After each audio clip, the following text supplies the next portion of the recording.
کر دیے گئے ہیں۔ وائٹ ہاؤس کا کہنا ہے کہ دفاعی معاہدے میں $600 ارب کی سعودیہ سرمایہ کاری کرے گا امریکہ میں، اور اس میں جی ای گیس ٹرمائنز کی برآمدات، توانائی کے شعبے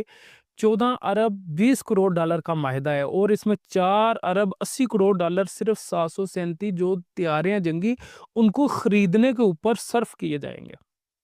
امریکی صدر نے سعودی عرب کو تسلیم کرنے کے لیے اس بات کو تسلیم کروانے پر زور دیتے ہوئے کہا کہ آپ